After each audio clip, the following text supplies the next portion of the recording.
Okay, we are moving on to segment 7, revision related to place of supply. So in this we have the coverage of place of supply in case of goods, place of supply in case of services, and the IGST rules related to place of supply, and the clarifications through various circulars, and the provisions of section 14 and 14A of IGST Act. And whatever sections that we are referring to in this chapter is completely of IGST Act. It is not of CGST Act. First, place of supply provisions, if you see, we have goods and services. Goods related place of supply is given in section 10 and section 11. Section 10 deals with place of supply in case of goods which are domestic transactions. Section 11 deals with place of supply in case of goods import or exports. Whereas section 12 deals with place of supply in case of services when both location of supplier and location of recipient is in India. And if either location of supplier or location of recipient in India and the other outside India, then the place of supply will be determined in terms of section 13. So what if both are outside India? Both are outside India, place of supply cannot be determined. So one in India, other outside India, section 13. Both are in India, section 12. If it is goods, section 10 domestic transaction, section 11 import or export. If both supplier and recipient are located outside India, place of supply cannot be determined for such services as they are exempted. And even we know that if supplier and recipient are located outside India, the said services are exempted. Now, what is the place of supply in case of goods? Section 10 and section 11. In case of section 10, we have total 5 situations. 10(1)(a), supply involves movement of goods. 10(1)(b), bill to ship to transactions. 10(1)(c), supply does not involve movement of goods. 10(1)(d), goods assembled or installed at site. 10(1)(e), supply of goods on board a conveyance. In case of 10(1)(a), supply involves movement of goods. Check whether it is B2B or B2C. If it is B2B, we will take ending point. If it is B2C, location of recipient in the records of supplier, otherwise location of supplier. Then 10(1)(b), B for bill to ship to transaction, B for billing address. Billing address will be taken. And normally in case of bill to ship to transaction, ensure that there will be 2 supplies. That is, between the original supplier and the billing address is supply number 1, billing address and shipping address will be supply number 2. It may or may not be there. That differs from case to case. You need to look out for this in the question. Then 10(1)(c), supply does not involve movement of goods. Again, B2B, we need to see location of goods at the time of delivery. If it is B2C, location of goods in the location of recipient in the records of supplier, otherwise location of supplier. So if it is B2B, location of goods, and if it is B2C, same. Like 10(1)(a), whatever is the B2C provision, the same will be applicable here. And 10(1)(d), goods assembled or installed at site, location where such assembly or installation takes place will be taken. And 10(1)(e), supply on board a conveyance. So we need to see the loading point of the goods, that is starting point of the goods should be taken. Then section 11. In case of import, location of importer will be taken as a place of supply. In case of export, location outside India will be taken as the place of supply. That is in case of section 11 and 12. 11, location of importer, it's not location where the goods are imported, location of importer.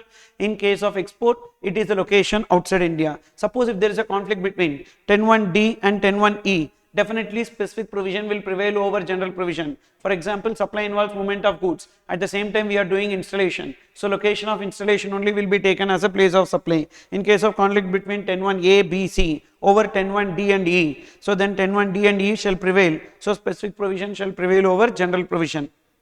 Then what is the place of supply? In case of sale to unregistered persons through e-commerce platform. For e-commerce platform, they have given one updated provision. So what is it they are telling? They have given a clarification. Usually whenever the sale is made through e-commerce platform, supply involves movement of goods. Ending point only we will take, but mostly it will be B2C. So B2C means location of recipient in the records of supplier, but the problem comes there. Location of recipient in the records of supplier, there are 2 addresses. Same person, 2 addresses. One is billing address, another is delivery address, which should be taken.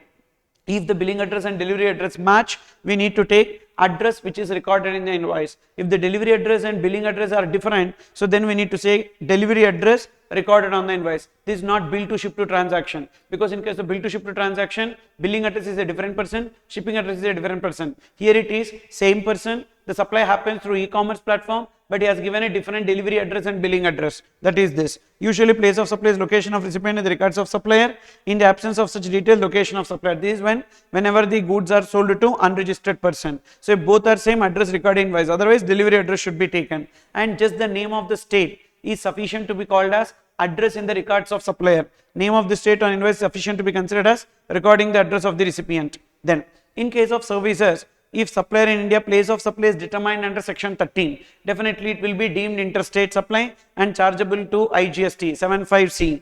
And as the reference for intrastate supply is only with respect to section 12. So that is in section 8, meaning of intrastate supply, they gave a reference of only section 12. That's why if you determine the place of supply under section 13, definitely it will be a deemed interstate supply. Then place of supply in case of services. In case of services, section 12 and 13, we need to see the situation. Situation number 1. So first we have general provisions. As per general provisions, section 12 subsection 2 and 13 subsection 2. So what is the place of supply? B2B, location of recipient. B2C, location of recipient in the records of supplier, otherwise location of supplier. Whereas in case of section 13, so it is location of recipient in the records of supplier, otherwise location of supplier. This general provision will be applicable whenever there is no specific provision. Now, specific provision number 1. Service in relation to immobile property, including accommodation in houseboat or vessel. So we need to see location of such immobile property, houseboat or vessel. This is the common point between 12 and 13. Location of such immobile property, houseboat or vessel. However, in case of section 12, we have a special point. If that immobile property, houseboat or vessel is located outside India, then we need to see location of recipient. If property in India, immobile property location, property outside India, location of recipient.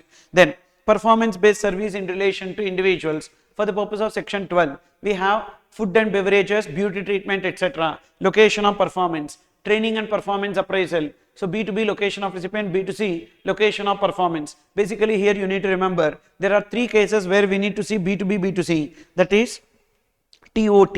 Only in case of these 3 cases we need to check B2B, B2C, that is T, training and performance appraisal, O for organizing an event, T for transportation of goods or passengers. So B2B will be always location of recipient. So only we need to remember the B2C provision. So therefore we remember location of performance. So there are total 5 services here. So food and beverage, beauty treatment, and training and performance appraisal. Total 4 services. Location of performance. Any other case it will be general provisions. Whereas section 13, physical presence of the recipient required, location of performance. If the physical presence of the recipient not required, online, etc., then general provisions will be taken. Then performance based service in relation to goods. For the purpose of section 12, we don't have any specific provision, so general provision will be applicable. Whereas in case of section 13, if physical presence of the goods required, location of performance. If the physical presence of the goods not required, location of goods will be taken. However, in case where the physical presence of the goods is required, we need to see location of performance. Okay, so physical presence of the goods required, performance location. But for this performance location, we have exceptions. So total 4 exceptions are there. That is, place of supply shall be location of recipient instead of location where service are actually performed. Exception number 1, goods temporarily imported for carrying out repairs or any other process, and it is exported after repairs or any other process without being put to use. Then B, in case of R&D or testing on pharmaceuticals, provided other conditions of export of service is satisfied, which means that supplier should be India, recipient should be outside India, and consideration should be in convertible foreign exchange wherever permitted by RBI, it can be in Indian rupees. Supplier and recipient are not to establishments of the same person. If all those conditions are satisfied, then the place of supply will be location of recipient. Whereas in case of A, C and D, by default place of supply will be location of recipient for exception 1, 3 and 4. And exception number 3 and 4 is common, that is repairs or maintenance in relation to aircrafts, repairs and maintenance in relation to ships. But the point is here aircraft and ship. But for what purpose? That aircraft and ship should be for the personal purpose. If it is for business purpose, so then what will be taken? If it is for business purpose, location of recipient. If it is for personal purpose, we will see location of performance. So repairs and maintenance in relation to aircraft or its parts used in the business. Here also used in the business. If it is for personal purpose, then this exception will not come, and we will see location where services are actually performed only should be taken. Then event related. For event related, so section 12 or 13, admission to event common provision, location of event or that place where it is situated. Whereas in case of organizing an event, there is a difference in the provision. For section 13, always location of event. For section 12, so that is B2B, already we know location of recipient, B2C location of event. But if the event is located outside India, location of recipient, like immobile property, location of property, if the property outside India, location of recipient. Same way, location of event, but if the event is held outside India, then we will see location of recipient. Then for transportation of goods, transportation of passengers and services on board a conveyance, we will see starting point only. That is for section 12. B2B, B2C is applicable only in case of transportation of goods, transportation of passengers, and we already know that is location of recipient. B2B, location of recipient, that we know, but what we need to remember is B2C. So for transportation of goods, starting point of goods. For transportation of passengers, starting point of passengers. For service on board a conveyance, starting point of conveyance. So that is a provision. So for service on board a conveyance, we don't have B2B, B2C, always it is the same, starting point of conveyance. But for transportation of goods, starting point of goods. Transportation of passengers, starting point of passenger will be taken. This is in the context of 12, whereas in the context of 13, for transportation of goods, general provisions, but other two places same. For transportation of passengers, starting point of passengers. Service on board a conveyance, starting point of conveyance. Only for goods, we have the general provision. So it is very, very easy to remember the transportation point. Transportation of goods, transportation of passengers, and service on board a conveyance. We know B2B, B2C when it is applicable. So for these three, starting point of goods, starting point of passengers, starting point of conveyance. Here, general provisions, starting point of passengers, starting point of conveyance. Then next, OIDR services. For section 12, we don't have any specific provision, so general provision. Whereas section 13, we need to see location of recipient as the place of supply. Then banking and other financial services, we don't have any specific provision, so general provision for 12. Whereas section 13 we have, that is if it is to account holders, we will see location of supplier. If it is to others, then general provisions. So if services are provided to account holders of the bank, location of supplier, otherwise it will be general provisions. For intermediary services, again for intermediary services, section 12 we don't have any specific provision, so general provision. Whereas in case of section 13, location of supplier will be taken as a place of supply. Then hiring of a means of transport. Hiring of a means of transport, section 12, it will be general provisions, whereas section 13, if it is aircraft or vessel, again general provisions, whereas any other transportation up to 1 month, then it will be location of supplier. If it is greater than 1 month, then it will be general provisions. So from this we can understand location of supplier will be taken as a place of supply in 3 places. Remember RBI, R for renting of motor vehicles other than aircraft or vessels up to 1 month. Then B, banking services only to account holders. Then I, intermediary services. For these 3 cases, location of supplier will be taken as a place of supply. And for B2B, so we don't have B2B, B2C classification there. And for section 12, in all these RBI cases, it is general provisions only. You can see general provisions is applicable. Then telecommunication, including broadband and DTH. For section 13, we don't have any specific provision, general provisions. So last 2 cases, that is telecommunication services, then advertisement services to government. So section 13, we don't have any specific provision, so general provision. Whereas section 12, telecommunication includes internet or broadband, etc. So first we need to see, including DTH also, if it is a fixed line, we need to see location of equipment. If it is mobile postpaid, then billing address. If it is mobile prepaid, dealer address. If it is online recharge, then it will be general provisions. Then advertisement services to government. For section 12, each state where the advertisement is provided, if the advertisement is in more than 1 state, we need to apportion it between the states. That is with respect to this place of supply for 12 and 13. Intermediary services means, remember, there is a main transaction and the intermediary just connects these 2 people and come out of the transaction. It is not a recurring activity, then it will be called as intermediary services. Outsourcing activities will not be called as intermediary services, but because that will be an ongoing activity. So an intermediary is someone who arranges or facilitates the supply of goods or service or securities between 2 or more persons, wherein 2 of them transact in supply of goods or services or securities, that is the main supply, and 1 in arranging or facilitating the said main supply. Therefore outsourced activities do not come under intermediary services. Then we are moving on to IGST rules related to place of supply.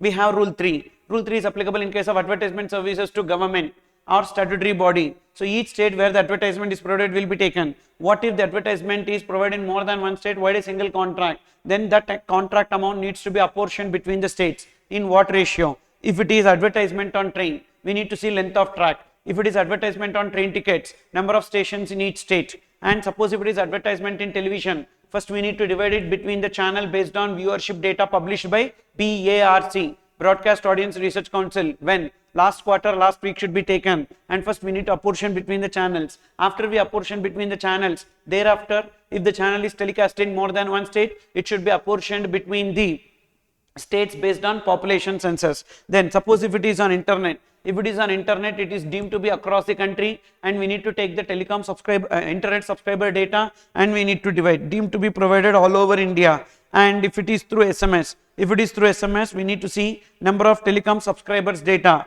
and in each state published by TRA should be taken. In all these cases, we need to see the figures of the last week of the last quarter, and that should be taken for the purpose of apportionment. And if the data pertains to more than one state, ratio of population will be used. And apart from this, for any other case, we will be taking expenditure ratio, that is amount payable ratio. Then rule 4 and rule 8, that is service in relation to immobile property, whether it is in India or outside India, and we need to apportion it based on one ratio. What is that ratio? If it is accommodation services, section 4 is in the context of section 12, that is rule 4 is in the context of section 12, rule 8 is in the context of section 13. So same provision is applicable for section 12 and section 13. Service in relation to immobile property, where the immobile property is more than one state. If it is accommodation and its ancillary services, number of nights stayed in each state. If it is accommodation in houseboat, time spent in each state. And if it is any other service in relation to immobile property, area of the immobile property lying in each state or union territory. Then next we have rule 5 and rule 9. Rule 5 is in the context of section 12, rule 9 in the context of section 13. This is with respect to event, organizing an event. Organizing an event, location of event will be taken as a place of supply. What if the event is in more than one state? So then we need to divide it between the states based on expenditure ratio. So GAAP, that is expenditure ratio. And the same provision is applicable for section 12 as well as section 13. Then next, rule 6. Rule 6, computation of value of service where lease circuit is installed in more than one state. So generally in case of fixed line, location of fixed line will be taken as a place of supply. What if that fixed line is in more than one state? So what should we do in that case? When the fixed line is installed in more than one state, like lease line, etc. and all, we need to apportion it based on the number of circuit points lying in each state. For example, a particular lease line connects multiple states. So then we need to take number of points lying in each state and we need to divide that. Then rule 7. Rule 7 is purely in the context of section 13, that is performance based service in relation to goods. Location of performance will be taken. Now, what will be the location of performance if it is in multiple states? Why a single contract? For example, I am entering into AMC contract. As per the AMC contract, I need to provide the services so belonging to computers in multiple states. As in multiple states, the same product I am providing. So whatever contract amount I got, I need to equally divide it between the states. Suppose if service supplied on the same goods, equal ratio. Suppose in one state computers, another state ACs, and yet another state some other goods. So depending upon the invoice value of these goods, we need to apportion the AMC amount. Suppose if the service is supplied on different goods, invoice value ratio. And suppose if services are supplied to individuals. If services are supplied to individuals, we need to follow GAAP, because performance based service in relation to individual, location of performance will be taken. For example, there is a particular fitness trainer who will go to different states for the purpose of providing fitness training to the actor. Then in that case, different states, whatever is the expenditure that he incurred, that should be taken as a ratio for the purpose of apportioning his revenue. That is this GAAP, generally accepted accounting principles. Then there are a lot of clarifications related to place of supply. First one, in case of export of services, suppose if the exporter of services outsources a portion to some other person. For example, I am located in India and I got a contract from a person outside India. I need to provide services for $5,000. But what I did is that part of the service I provided, I appointed yet another person outside India only to provide the services to you. So part of the service I provided, part of the service he provided to you. Now $5,000, I am collecting $3,000. I am asking you to pay $2,000. Now what will be treated as export of services? Even though I am receiving $3,000, but $5,000 will be treated as export of services, and the $2,000 whatever you have made payment to him, that is actually my import of service, because he is providing the services to me. So he is providing services to me, so therefore it will become import of service. So on $2,000 I need to pay GST under RCM, then my export of services will be $5,000. It is clarified that supplier of service located in India would be liable to pay IGST on reverse charge basis on the import of services. On what portion? On that portion of service which has been provided by the supplier located outside India to the recipient of service located outside India. Both actually, he is providing the services to my recipient who is located outside India. Furthermore, the said supplier of service located in India would be eligible to take ITC of IGST so paid also. The value of export is the invoice value but not the amount received. Then where is the place of supply in case of cargo handling services? Cargo handling services, generally it appears to be immobile property, but we need to determine as per general provisions. Remember, all these cases, the general provision is a conclusion, but you need to write in the exam as to why it will not come under other services. So it will not come under immobile property services, because the intention here is not to just store the goods. So due to that reason, in case of cargo handling service, the place of supply should be determined based on general provisions and not in terms of immobile property. All circulars common, general provisions only is the conclusion answer. Then where is the place of supply in case of software testing of prototypes important? So we are importing prototypes. On the prototypes we are doing the software testing. So software testing, even though we do on the prototypes, it is not performance based service on relation to goods imported, because basically what we do is the software testing. Software testing will be treated like software development. So therefore it will be coming under general provisions, because for software development or software testing we don't have any specific provision, so general provision, and it will not come under performance based service in relation to goods. Place of supply of software or design by supplier located in taxable territory. So 2, service recipient located in non-taxable territory by using sample prototype or hardware test kit is a composite supply where such testing is an ancillary supply is the location of service recipient. So section 13(2) means general provision will be applicable.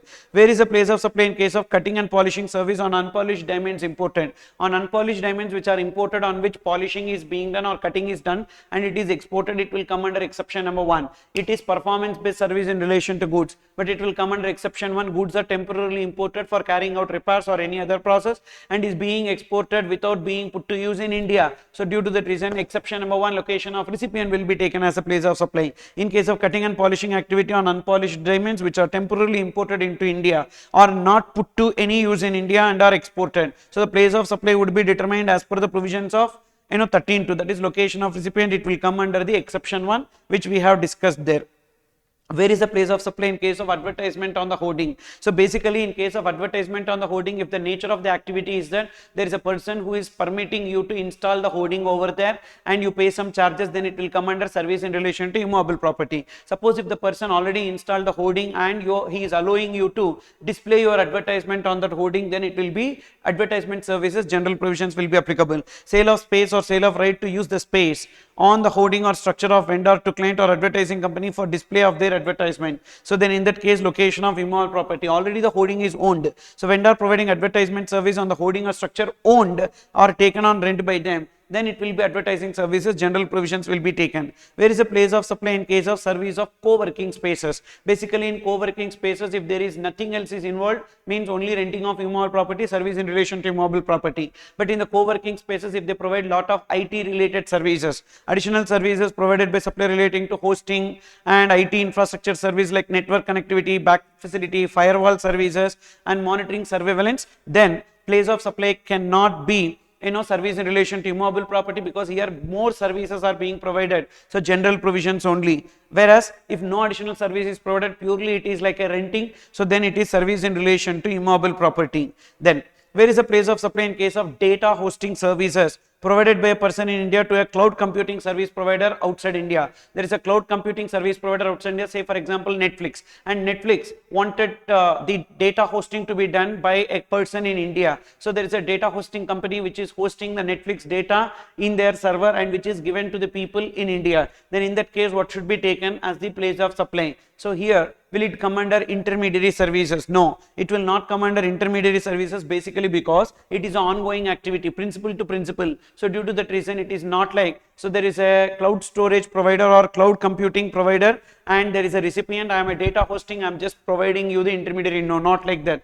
because it's a recurring activity, it will not come under intermediary services, principal to principal. And what will happen, in order to do the hosting, they will provide me the equipment for doing the hosting. Then in that case, can we say that it's performance based service on the goods imported? No, because just the equipment will be given, but there are a lot of other activities like we need to buy the land and we need to install the equipment and we need to generate the electricity and we need to do the surveillance. There are a lot of activities in the data hosting. So due to that reason, it is not performance based service in relation to goods. Even though hardware is provided by the recipient, it is not performance based service in relation to goods, as the principal supply involves innumerable services. What are those innumerable services? Arranging premises, connectivity, security and human resources, etc. It cannot be treated as service in relation to immobile property, as the same does not involve mere renting. Therefore the place of supply, so first one, it will not come under intermediary services, it will not come under performance based service in relation to goods, and even I am not just giving my property on rent. So because it is not just renting of immovable property, so it is not service in relation to immovable property. So finally the general provisions will be applicable. But when exam, when you are writing,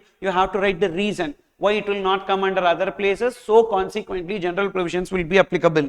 Where is the place of supply in case of services by an advertising agency? There is an advertising agency in India. What advertising agency in India will do? They will be providing services to the foreign client. So they will pay to the media owners. So to the media channels or the media owners, this advertising agency will pay, and they will recover it from the foreign client along with their service charges. Okay, then in that case, whether they will be called as an intermediary, so that we will take intermediary provisions? No, they are not intermediary. Again, in this case, it's a principal to principal and it's an ongoing activity. So due to that reason, it will not come under intermediary services. Where is the place of supply in case of services by an advertising agency to a foreign client? Where such advertising agency provides comprehensive advertising services including recovery of charges paid to the media owners. The advertising agency is providing service to a foreign client on principal to principal basis and is not acting as an intermediary. So place of supply is determined as per general provisions. Since the recipient is a foreign client, it may qualify for export of services. Where is the place of supply in case of custodial services offered by banks or financial institutions to foreign portfolio investors? As foreign portfolio investors, basically what will happen, banks or other people will be providing, so this custodial services means storage of financial instruments like shares, etc. and all. Now these custodial services, when it provide to foreign portfolio investors, they are not the accounting holders, so therefore we should not determine the specific provision location of supplier. So we need to take general provisions. As foreign portfolio investors are not account holders of banks or financial institutions, place of supply is determined as per the general provisions under section 13 subsection 2. Then section 13 subsection 2, you should know location of recipient in the records of supplier, otherwise location of supplier. Then section 13 subsection 6 and 13 subsection 7, which says that there are 4 services. Number 1, service in relation to immovable property. Performance means location of immovable property. Performance based service in relation to goods, location of performance. Performance based service in relation to individuals, location of performance. Organizing any event, location of event. What if it is partly in India, partly outside India? Immovable property partly in India, partly outside India. Performance partly in India, partly outside India. Event partly in India, partly outside India. Then the entire consideration. Suppose if it is wide single consideration, for the entire consideration, so place of supply will be deemed to be India. So provided fully in India, place of supply is India. Provided fully outside India, no doubt place of supply is outside India. Provided partly in India, partly outside India, don't apportion. Entire consideration deemed to be in India. Wide single contract, place of supply is deemed to be India, and thereafter we apportion between the states. Then section 14(1), liability to pay GST in case of import of OIDR services by non-taxable online recipient. So whenever there is import of OIDR services by NTOR, who is NTOR? Any unregistered person importing services or registered person who is registered only for deducting TDS. Then these NTOR, liability to pay GST is on the supplier under FCM. So supplier outside India, recipient in India, non-taxable online recipient, and the place of supply is as per section 13, location of recipient, that is India. So it will qualify for import of services. What is the meaning of import of goods? Goods brought from outside India to India is known as import of goods. What is the meaning of import of services? 3 conditions should be satisfied. Supplier should be outside India, recipient in India, place of supply in India. Supplier outside India, recipient in India, place of supply in India, then it will be import of services. So no doubt it will become import of services, but it will be taxable under FCM, means a supplier located outside India will pay GST. First we need to see whether there involves any intermediary in this transaction. For example, Netflix is the supplier located outside India and you are the individual who is importing non-taxable online recipient, and the intermediary here is the App Store or Play Store. So whether there involves an intermediary? Yes. Whether such intermediary is outside India? Yes. The App Store or Play Store is also outside India. Whether such intermediary satisfies any of the following conditions. Any one condition satisfied, the intermediary only will pay IGST, not the supplier. Okay. Netflix will not pay, App Store or Play Store will pay. Condition number 1. Invoice is raised by intermediary? No. So Netflix only will raise the invoice. Payment collected by intermediary? No. Directly you need to make payment to Netflix. Delivery authorized by intermediary? No. You made the payment but you have not got activated, etc. You need to ask Netflix only, not the App Store or Play Store. Terms and conditions are fixed by the intermediary? No. Terms and conditions are fixed by the supplier. So therefore this App Store or Play Store will not pay GST. Who will pay GST? Original supplier Netflix only will pay GST. Whereas some gaming apps will be there. In that gaming app, the game developer will not pay GST. Intermediary Play Store or App Store will pay GST. Why is it so? Because this App Store or Play Store, this App Store or Play Store will be collecting the money. As this App Store or Play Store will be collecting the money, so one of the condition is satisfied. What is that? Payment is collected by intermediary. So when payment is collected by intermediary means any app that has in-app purchases, so which means payment is made through App Store or Play Store. Definitely Play Store or App Store only will pay GST, but not the original supplier. So if all these conditions are not satisfied, then only original supplier, but any one condition satisfied, intermediary only will pay GST in this case. But here both are outside India. They have created this provision just to capture the intermediary, because the suppliers are varied number, but the intermediaries are only few in number, so it is easy to collect the GST from them. That's why they created this provision, section 14 subsection 1. Now 14 subsection 2, suppose if the supplier outside India or the intermediary outside India is required to pay IGST on import of OIDAR services, should they register in India? Yes, they need to obtain a simplified registration. Such original supplier or intermediary have physical presence in India? Yes. Apply for simplified registration and pay IGST? No. Whether they have any representative in India? Yes. Then that representative can apply for simplified registration and pay GST? No. Suppose if they neither have physical presence nor they have a representative, they are not required to mandatorily appoint a person, not like e-commerce operator. In case of e-commerce operator, they shall appoint a person in India, but in case of this, they are not required to appoint a person in India. Option 1, either they can appoint a representative and that representative register and pay IGST, or they can continue from outside India. They can continue operation outside India and they will register and pay IGST. They are not required to really register in India or appoint a representative in India. I mean, appoint a representative and register. They should register, but not by way of appointing. They can continue outside India and still they can register in India. Then 14A, liability to pay IGST on import of online money gaming. Online money gaming is import of goods. Even though it is import of goods, but it will not be covered under customs and it will be chargeable to IGST. So who will be paying GST? The supplier outside India will pay GST. Supply of online money gaming by a person located outside India to any person located in India, to any person located in India. But for OIDR, non-taxable online recipient. But for OMG, any person located in India is chargeable to GST under forward charge mechanism. First, we need to see whether that person is having any physical presence in India. Yes, then apply for simplified registration and pay IGST. No, that supplier is not having that game. Online money gaming means what? Betting apps. So they don't have any representative. Like whether they have physical presence, no, but whether they have any representative in India, yes, then that representative can apply for simplified registration. If they neither have physical presence nor they have a representative in India, then they should appoint a representative. That representative will register and they will pay IGST. Okay, but here it is mandatory, not like OIDR services. OIDR, there is option. They may or may not appoint a representative, but in this case, they shall appoint a representative and that representative will register and pay IGST. Suppose if such supplier is not complying with the provisions, their information or website or application shall be liable to be blocked for access. So these are the various points that we have in place of supply. And so with this, our revision for the test 2 is completed. And many students ask whether TDS and TCS provisions will be applicable for this test series. Actually, TDS and TCS, so the related provisions will be applicable, but not entirely TDS and TCS, because that will be coming in payment process chapter. Thank you.